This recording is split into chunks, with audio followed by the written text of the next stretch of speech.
What's up, Taiwan? I'm Eric Gao, bringing you the news this afternoon. Taiwan's cabinet is freezing half of all subsidies for local governments. As Rick Lau reports, it comes as the central government faces a massive budget cut by opposition lawmakers, and it describes this as suicidal. An inauspicious start to the Lunar New Year holiday in Taiwan's second-largest city, Kaohsiung, as the city's mayor reacts to news that local government subsidies are being slashed. 南部的这些交通建设正在起步，那结果这样大笔一挥，让人家觉得欲哭无泪了哈。整个过年的心情也都非常的不好。 Taiwan's central government is facing a $6.35 billion budget cut, or more than 6% of the proposed total, passed by the opposition-dominated legislature, which says it wants to cut down on wasteful government spending. The country's premier describes the cuts as suicidal and said they will impact everything from energy prices to national defence. And officials say if the central government has no funds, there's nothing to pass on to local governments. 我们没钱就是没有钱啊，冻结的意思就是要等解冻才能用啊，解冻的程序是要按照立法院的要求，有提出专案报告同意后才能够解冻。但是目前我们自己会比较悲观。 Taiwan's government is split. Although the Democratic Progressive Party won a historic third term in a row in the presidency, the legislature is in the hands of two major opposition groups. This deep political division has caused brawls inside the legislature as the opposition passed controversial bills and prompted tens of thousands of people to take to the streets in protest. Both sides accuse the other of playing politics with the budget.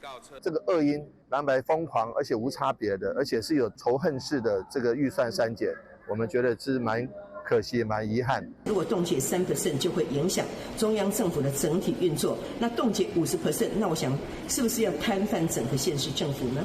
This latest move from the cabinet means local subsidy projects have just half their normal funding, but welfare subsidies are protected. Taiwan's cabinet has urged lawmakers to rethink this budget before it's too late, with local officials on both sides of the political fence already feeling the pinch. Wang and Rick Lau for TaiwanPlus. In his first phone call with China's foreign minister, U.S. Secretary of State Marco Rubio reportedly said that the U.S. does not support Taiwan independence. Chinese state media said Rubio told Wang he hopes that Taiwan and China will find a peaceful solution, one that both sides can accept. Rubio's statement aligns with the U.S. stance of recognizing the People's Republic of China as the only legitimate China and acknowledging, without endorsing, Beijing's claims on Taiwan. Now, the statement was omitted from the U.S. State Department's press release, which stated that Rubio voiced, quote, serious concern over China's coercive actions against Taiwan and the South China Sea, unquote. Rubio called China the biggest threat to U.S. prosperity during his Senate confirmation hearing. China is taking another step towards reviving tourism with Taiwan, with some tour operators there applying to come to Taiwan for inspection visits. China plans to allow group tours from Fujian province and from Shanghai. Most group tourism between the two sides has been banned for years. Currently, group tourists from Fujian are allowed to visit Taiwan's outlying islands of Jinmen and Matsu. Taiwan's Mainland Affairs Council says it welcomes the move to restart group tours, but says details need to be hammered out by organizations dedicated to handling cross-strait tourism issues. Police from Taiwan, South Korea, and Thailand teamed up to bust a cross-border drug smuggling case, seizing nearly 20 kilograms of meth. Police say a criminal group from Taiwan allegedly bought the drugs in Laos, moved them through Thailand, then smuggled them into South Korea to sell. They say the group chose South Korea because its black market prices are 10 times higher than in Taiwan. There, the drugs could have fetched more than $12 million US. Lots of people across Taiwan are heading home for the Lunar New Year holiday. But for people without homes, they don't usually have much to look forward to. But at least in one city, volunteers are helping this community join in the New Year celebrations. Sandy Chi explains. Homeless people in eastern Taiwan are getting help to get into the Lunar New Year spirit. On Friday, a group of volunteers headed out to the streets of Taitung to provide the community with hot showers, new clothes, fresh haircuts, and warm wishes. 其实我们有能力去帮助别人，也号召大家都一起来做公益。Government figures show around 3,000 people in Taiwan are homeless. Most of them are located in Taipei, where there are more opportunities to get help or resources. In other cities and counties, they can often be found in busy areas, such as train stations. Taiwan's government regularly sends social workers to check up on these individuals and provide them with food and warm clothing. 顺道可以盘点一下我的游民有没有离开，或者是谁又去外县市工作了。 And now, with the Lunar New Year holidays, they're doing what they can do to give these individuals not just necessities, but more importantly, a fresh start. Fu Hua Hong and Sandy Chi for TaiwanPlus. Bowls of cabbage salad have long been served alongside slices of fatty Tonkatsu pork cutlets in Japan. But with climate change impacting harvests, many of these restaurants are facing the chop. Bryn Thomas reports. Like many tonkatsu restaurants, Katsukichi in Tokyo once offered bowl upon bowl of free sliced cabbage with their fatty, deep-fried pork cutlets. パートナーですね。本当にとんかつイコール本当さっきキャベツなんで、多分とんかつがキャベツなくなっちゃったら多分薄くなっちゃうんですよ。とんかつの方が。Cabbages, traditionally sliced and served raw, cooked in their fields this summer in Japan as the country endured its hottest season in recorded history. Climate change has driven up the price of key staples there, with recent inflation data showing a nearly 65% year-on-year increase in rice prices in December. Water shortages have also made lettuce, green onions, and daikon radish more expensive. いや、想像してなかったです。ここは小麦とか、その辺はちょっと聞いてはいたんですけど、キャベツまではちょっと実際の話頭に回ってなかったんで、ちょっと驚きです。Meanwhile, bird flu outbreaks have caused egg shortages, further pushing up costs. Adding to the pressure, a weak yen, labor shortages, and rising transport costs have created a perfect storm for Japanese restaurants. いろんな物価高とかいろいろどんどん上がってきてるんで、最初はあまり気にはしてなかったんですけど、これだけいろんなものが上がってきちゃうと、ちょっとインフレなのかなとか少しずつは思い始めてはいます。A record 894 restaurants in Japan filed for bankruptcy last year. And with everything from the cost of bread to beer and noodles expected to rise, many more are expected to fold in 2025. While Shinagawa Katsumi says his restaurant will persevere, he's planning to be far more parsimonious with his once abundant, yet suddenly very expensive cabbage. Kamashu and Bryn Thomas for TaiwanPlus. A new wildfire has started in Southern California, this one in the San Diego area. Firefighters say flames are spreading at a dangerous rate on Otay Mountain, and they've engulfed over 17 square kilometers. It's the latest in weeks of wildfires in California, which have killed at least 28 people and destroyed more than 16,000 buildings. The two largest fires are around 77% and 95% contained, with much-needed rain forecast to arrive this weekend. Houston has been home to a large and thriving Taiwanese American community since the late 1960s. Some of the first wave of immigrants from Taiwan established a community center in the city. For decades, it's been a social and cultural hub for multiple generations of Taiwanese Houstonians. Jeremy Olivier visited the center and brings us this report. Longtime Houston resident Mike Guo has lived an extraordinary life. Born and raised in Taiwan, Guo left his home for the U.S. in his early 20s, where he earned his master's and PhD in food science and technology. In the 1980s, he went to work at Johnson Space Center in Southeast Texas, developing the food program for NASA's space shuttle astronauts. The food totally different from all the previous astronaut food.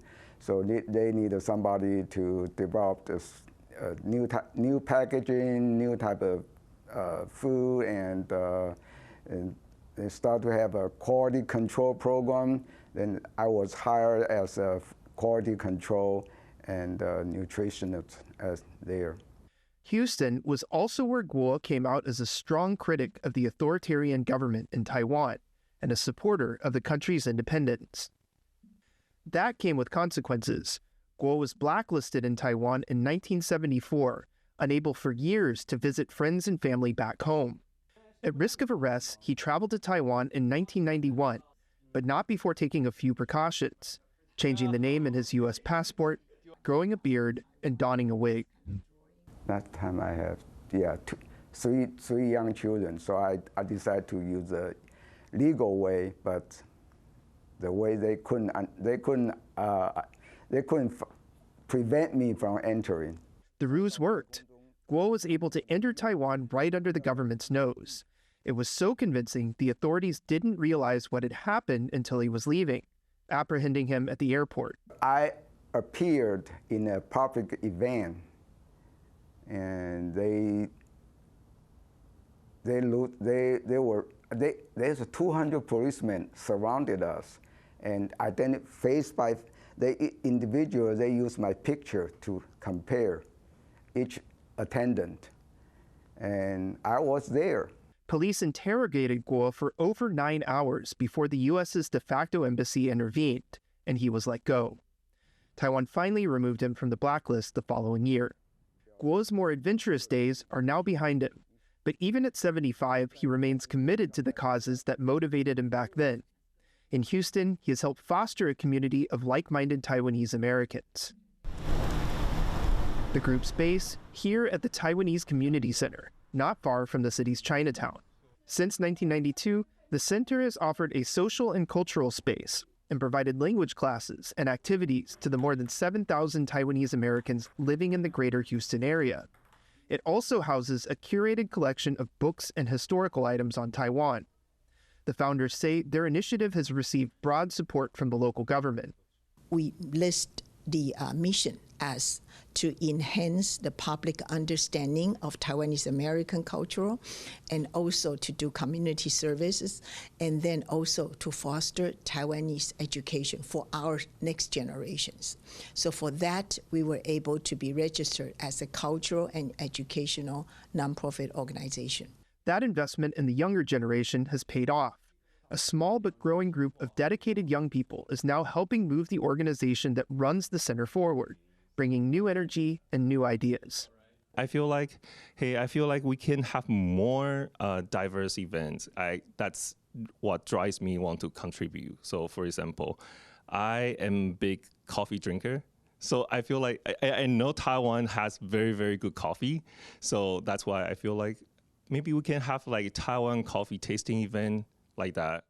From grassroots activism to community building, these Taiwanese American Houstonians have come a long way, creating a small slice of Taiwan in their adoptive home. Devin Tai, Leslie Liao, and Jeremy Olivier for TaiwanPlus. And thank you for joining us today on What's Up Taiwan. Before we go, we take you to a new exhibition in London that offers a glimpse into Brazil's modernist art movement, which began in the 20th century. I'm Eric Gao, and have a great weekend.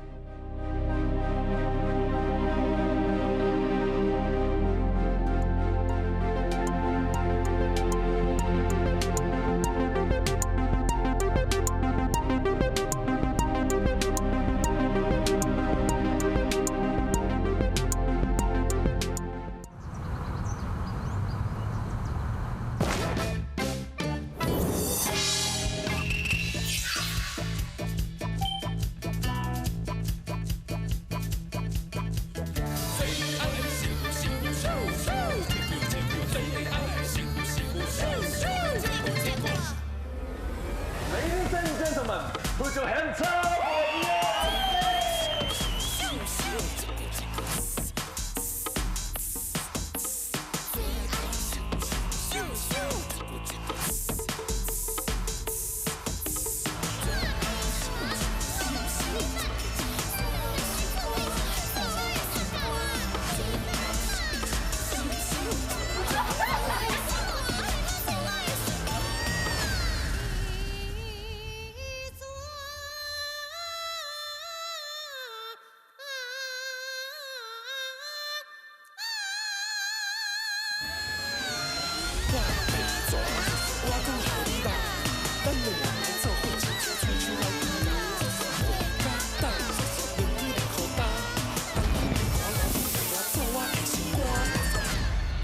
Bringing in the new year with Rattle and Charm, TaiwanPlus.